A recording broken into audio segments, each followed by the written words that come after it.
जैसे कि आपने नोटिस किया होगा कि मैं एफ से दूर रहता हूं और मैं इसकी एडवाइस भी लोगों को देता हूं कि एफ में आप अपने ब्रोकर को अमीर कर रहे हैं। इसी का ही एग्जांपल मैं आपको बताता हूं अपनी पोर्टफोलियो कंपनी का, जिसका नाम है IIFL सिक्योरिटीज।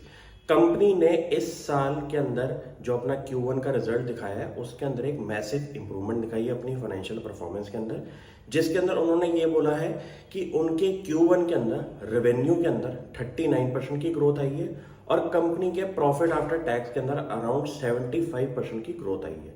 ये रीजन है कि जब जब इक्विटी मार्केट इंडिया के अंदर आपकी पॉजिटिव में रहती है तो इंडिया के अंदर जितने भी आपके रिटेल इन्वेस्टर्स हैं स्पेशली, उनके अंदर एक एक्टिव माहौल क्रिएट हो जाता है, जिसके अंदर इंडिया की कैश मार्केट और F&O मार्केट के अंदर एक बहुत बड़ा आपका ट्रेडिंग बिजनेस शुरू हो जाता है। एग्जाम्पल के तौर पे average daily turnover IIFL securities का आज की डेट में अराउंड 2,30,000 करोड़ से ऊपर का हो चुका है। तो आप ये सोचिए कि इतनी बड़ी मार्केट अगर IIFL सिक्योरिटीज की है तो इंडिया की कैपिटल मार्केट कितनी बड़ी होगी। तो मुझे इस बिजनेस के अंदर सबसे बेस्ट पार्ट ये लगता है कि कंपनी की इस टाइम वैल्यूएशन हमारी लेस देन 10 की पी पे है और ये एक ऐसा सस्टेनेबल बिजनेस है जहां पे आपका जितना रेवेन्यू ग्रोथ हो रहा है उसके अंदर आपका जरूरी नहीं है कि आपका एक्सपेंडिचर ग्रोथ भी उतना होगा। तो एक्सपेंडिचर ग्रोथ आपका आधे परसेंट से ग्रो हो सकता है और रेवेन्यू ग्रोथ आपका 1% से ग्रो हो सकता है, क्योंकि ये ऐसा टेक्नोलॉजी बेस्ड बिजनेस है जहां पे अगर आपके पास अच्छे लेवल के ब्रोकर्स बैठे हैं और उसके अंदर आपके अच्छे ट्रेडर्स आपके साथ इन्वॉल्व हो तो आपको बहुत अच्छी रिटर्न भी मिल सकती है अपने रेवेन्यू के अंदर।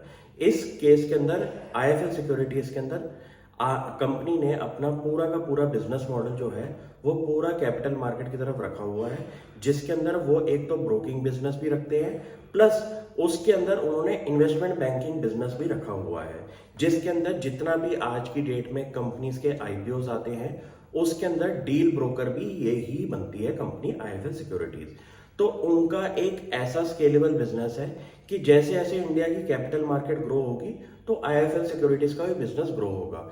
लेकिन ये एक साइक्लिकल बिजनेस है जिसके अंदर आपको नोटिस करना पड़ेगा कि आज की डेट में अगर एवरेज डेली टर्नओवर जो है 2,30,000 करोड़ का जो हो चुका है वो लास्ट ईयर के कंपैरिजन पे अगर 80% से ग्रो हुआ है तो उसके अंदर एक नेगेटिव परफॉर्मेंस भी आती है जब स्टॉक मार्केट के अंदर एक डिक्लाइन आएगा।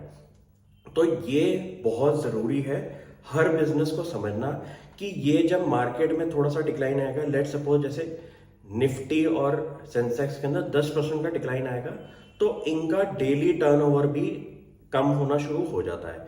तो आपको हर बिजनेस को उस तरीके से समझना है कि इसका बिजनेस मॉडल क्या है और बिजनेस मॉडल के अंदर आपका अगर क्लैरिटी होगी तभी आपकी शेयर बाजार के अंदर अच्छी रिटर्न की कैपेसिटी भी बन पाएगी। एग्जाम्पल के तौर पे कंपनी का Q1 का जो नेट प्रॉफिट है वो अराउंड 75 करोड़ का है। कंपनी की मार्केट कैप अराउंड 2,000 करोड़ की है।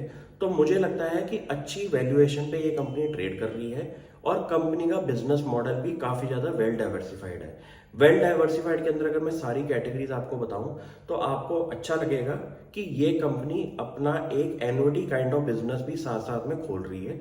जैसे कि कंपनी का जो मेन ब्रेड बटर है वो है उनका ब्रोकिंग बिजनेस, जो कि उनका काफी रॉकेट की तरह बढ़ रहा है और लास्ट ईयर के कंपैरिजन पे अराउंड 82% की उस बिजनेस के अंदर एवरेज डेली टर्नओवर का ग्रोथ दिखाई दी है। सेकंड बिजनेस हुआ कंपनी का इन्वेस्टमेंट बैंकिंग का, जो कि जैसे जैसे इंडिया की कैपिटल मार्केट ग्रो होगी वैसे वैसे कंपनी के पास और IPO के लिए डील्स आएंगी। थर्ड बिजनेस हुआ कंपनी का फाइनेंशियल प्रोडक्ट्स को सेल करने का, जिसके अंदर आपका इंश्योरेंस और म्यूचुअल फंड जैसी डिफरेंट कैटेगरीज आपके पास आ गई हैं। अब आप पूछेंगे कि कंपनी का इस पूरे के पूरे कंसोलिडेटेड बिजनेस के अंदर AUM कितना है। तो कंपनी का आज की डेट में अराउंड 1,00,000 करोड़ से ऊपर का AUM है, जो कि वो अपने जितने भी क्लाइंट्स हैं उनका पैसा मैनेज करते हैं। तो ये एक ऐसा बिजनेस है जहां पे मुझे एक वैल्यूएशन अच्छे लेवल पे दिखाई दे रही है और अच्छे लेवल पे कंपनी के ऑपरेशंस भी इस टाइम चल रहे हैं, जहां पे एक मैसिव ऑपरेटिंग लेवरेज का प्ले मुझे दिखाई देता है। क्योंकि टेक्नोलॉजी ओन्ड बिजनेसेस के अंदर क्या होता है कि आपका क्लाइंट एक्विजिशन कॉस्ट तो ज्यादा होती है। जैसे सपोज इनको एक अगर डीमैट अकाउंट खुलवाना है किसी कस्टमर का तो वहां पे कंपनी का काफी ज्यादा खर्चा अपनी तरफ से भी लग जाता है। लेकिन क्लाइंट को एक्वायर करने के बाद इनके पास टेक्नोलॉजी ओरिएंटेड जो सर्विसेज हैं, जितनी भी ब्रोकिंग और डिफरेंट वैल्यूएशन फाइनेंशियल प्रोडक्ट्स वाली जो प्रोडक्ट्स हैं, उसके साथ इनका जो बिजनेस अलाइंड रहता है, वहां पे इतना ज़्यादा एक्सपेंडिचर की रिक्वायरमेंट होती नहीं है। तो क्लाइंट जुड़ने के बाद इनके पास कैपेसिटी है कि उसके साथ वो कितनी ज़्यादा क्रॉस सेलिंग कर सकते हैं। तो इसमें जितने ज़्यादा क्लाइंट, उतना ज़्यादा आपका वैल्यू ऐड होगा आपके ऑपरेटिंग कॉस्ट के अंदर, जहां पे आपकी ऑपरेटिंग कॉस्ट कम होती हुई दिखाई देगी। ऐसे बिजनेस को समझना डिफरेंट एंगल से बहुत ज़रूरी है कि यहाँ पे जितना रेवेन्यू ग्रोथ हो रहा है, उतना ऑपरेशनल ग्रोथ एक्सपेंसेस के अंदर नहीं दिखाई देगा, और उसका जो गैप है वो आपका सीधा नेट प्रॉफिट के अंदर दिखाई देगा। जैसे कि कंपनी का Q1 का नेट रेवेन्यू जो है वो सिर्फ 39% से ग्रो हुआ, लेकिन कंपनी का पैट जो है वो आपने देखा होगा कि 75% से ज्यादा की ग्रोथ दिखाई दी है। तो इसका ये रीजन है कि रेवेन्यू जितना तेज ग्रो हो रहा है, उससे ज्यादा आपका प्रॉफिटेबिलिटी ग्रो हो रही है। ये एक सही इंडिकेटर है ऑपरेटिंग लेवरेज का प्ले आउट होना। Thank you.